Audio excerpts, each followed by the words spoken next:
I have been reading several books. Some of them have been recommended to me by close friends, and others of them I just researched online. So I have compiled a list of my favorite books. I've learned a lot. I love educating myself. I love becoming more and more knowledgeable. It's fascinating to me, and I love learning about it. This has been my absolute favorite book so far. There has been some very valuable information in these books. However, there were all kinds of things that I did not know I would be learning when I purchased these books, and a lot of things that have been quite eye-opening and surprising, mind-boggling, concerning, frightening, weird, and downright strange.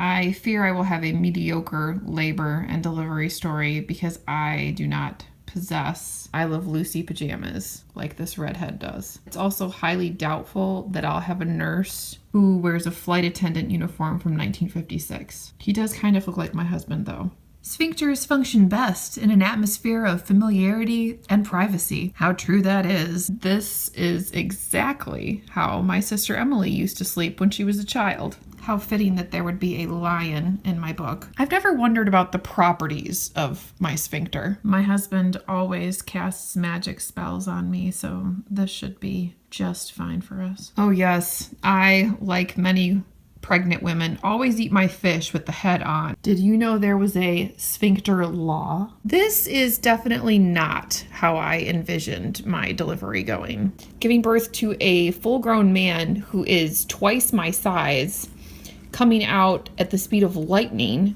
However, this is what I fear my son's hair will look like.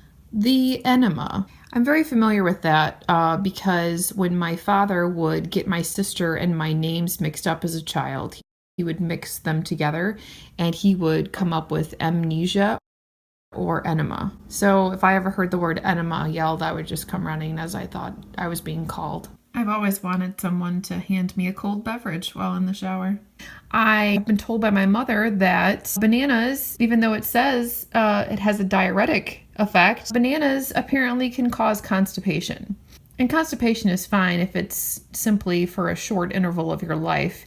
And, you know, I've only had constipation for the last 29 years. So this will definitely not be happening at my birth.